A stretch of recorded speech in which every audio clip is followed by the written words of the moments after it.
أعوذ بالله من الشيطان الرجيم.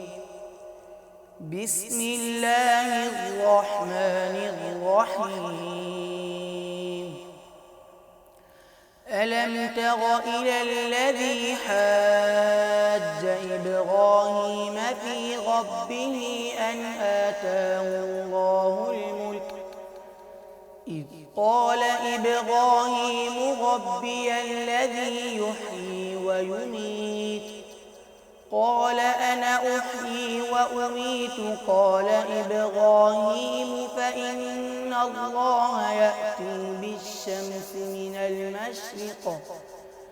من المشرق فأت بها من المغرب فبهت الذي كفر والله لا يهدي القوم الظالمين.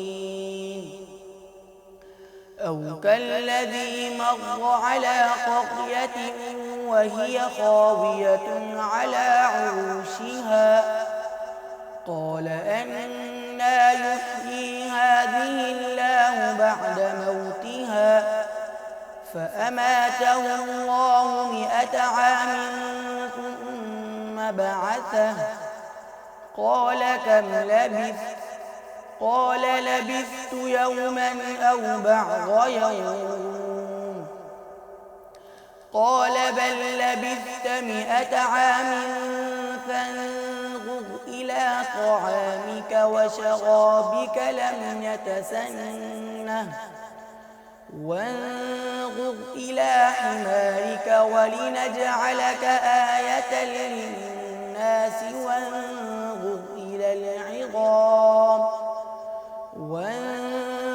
إلى العظام كيف ننشرها ثم نكسوها لحما فلما تبين له قال أعلم أن الله على كل